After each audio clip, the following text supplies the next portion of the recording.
Hi everyone, welcome back once again to True Mommy. I hope you are all well by the grace of God. Thank you for coming, my returning subscribers. Thank you very much, and the new ones, thanks for coming. There is something that is very disturbing in Africa. As Africa is rising, our leaders are having their mouth and they can speak their mind and they can stand on their feet. There's a question that is coming into my mind. Are we able to stand on our feet and depend on ourselves as we proclaim to be? I don't know the answer, but you can tell me at the comment section, please. Because, in Ghana, we have one district, one factory. Some time ago, I don't know if all the districts has these factories, which will help us a lot. I saw a video about a Chinese factory producing tin tomatoes, which they bring something like a paste, red paste, and they add to the tomatoes and they produce. And according to that video, even the factory workers don't really know what is in that paste. But then again, they are producing it in Ghana. That's not made in Ghana, I would say.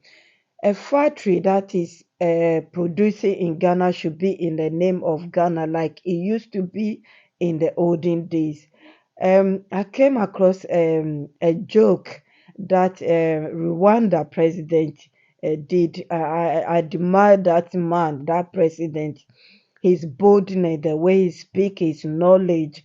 We need leaders like that in Africa. But I want to say that, like I asked the question before, all this talk, what are we doing to be able to sustain ourselves? What are we doing to depend on ourselves totally, that we will not depend on the foreign or the West or the USA? Because they come with all these promises, but there's agenda attached to it. There is a strength attached to it, that you have to do this and I'll give you that, you have to do that and I'll give you this. All the promises that they are giving, like the 100 millions that they promise to Africans, is for them to accept two or three things. And most importantly, all the aid was in like ammunitions to protect the USA, not Africa, you know. So I saw this video. The reason why I'm talking too much, I saw this video and I was like, yeah, this is what the Rwanda president was talking about Africa sending cocoa. He made a joke about that to Europe, and they press it. He used the word press the cocoa, bring it back and sell it for us very expensive, like 5 times more the amount they pay for us in Africa. And if Ivory Coast and Ghana can come together and produce our own chocolate, will be better, which is right, which is the right thing for any good leader to do. Okay, he made that joke. But then this German couple that visited Ghana, and this guy called Weissman was asking them after all the interview.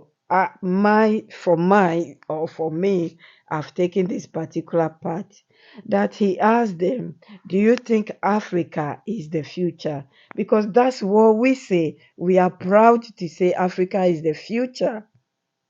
And the West know Africa is the future. The US know Africa is the future. But what are we doing to proclaim that future, or to make that future reality? Because if we do not take it, they will take it from us again. And the lady cleverly said, no, China is the future. The reason be, everything you buy on the street in Ghana is made in, almost everything, not everything, but almost made in China. Just like Germany, where they are coming from. Just like UK here. I said that before in one of my videos. It's made in China. So If we can produce our own resources in Africa, in Ghana, then we can become the future of the world. It is so painful. It is painful, it is sad, but that is the truth. Our leaders know it. Rwanda President Paul said it, which is true. All our leaders know it, but what are they doing? When would they do that?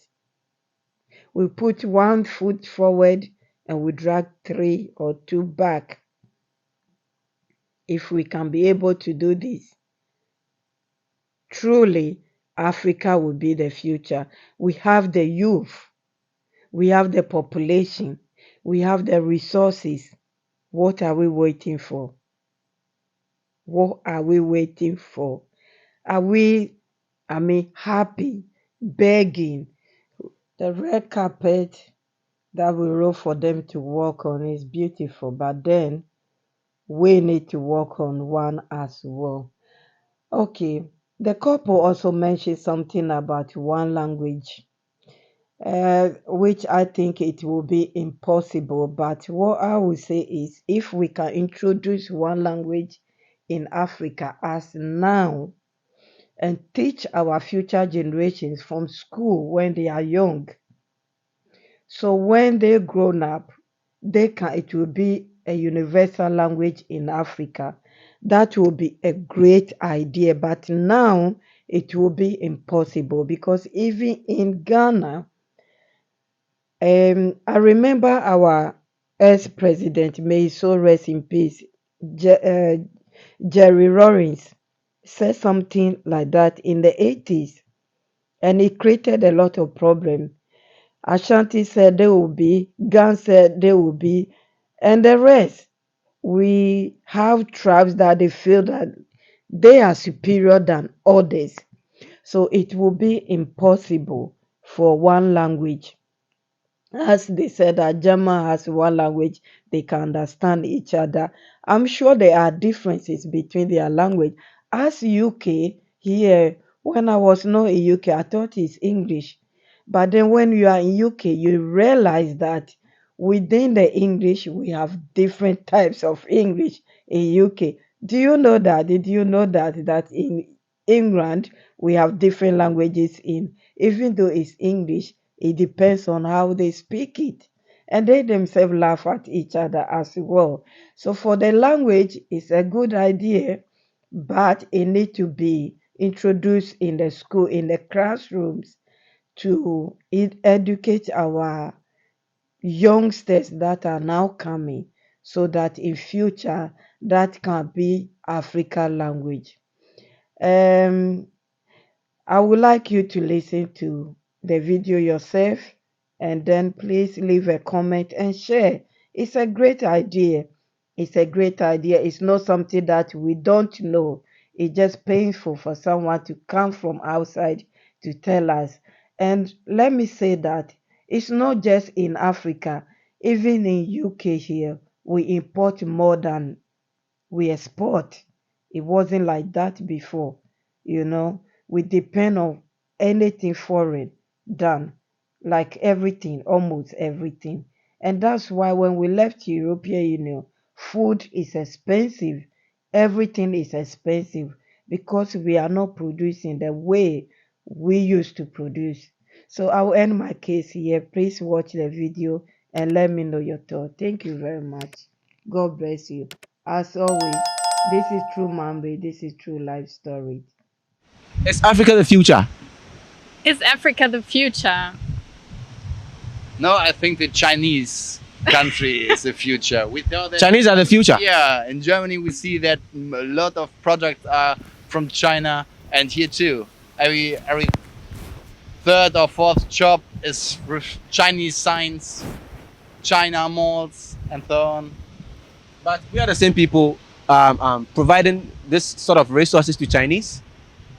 The Chinese, the way that they are developing, we are giving them the resources. Yeah, the resources. Yeah, that's true.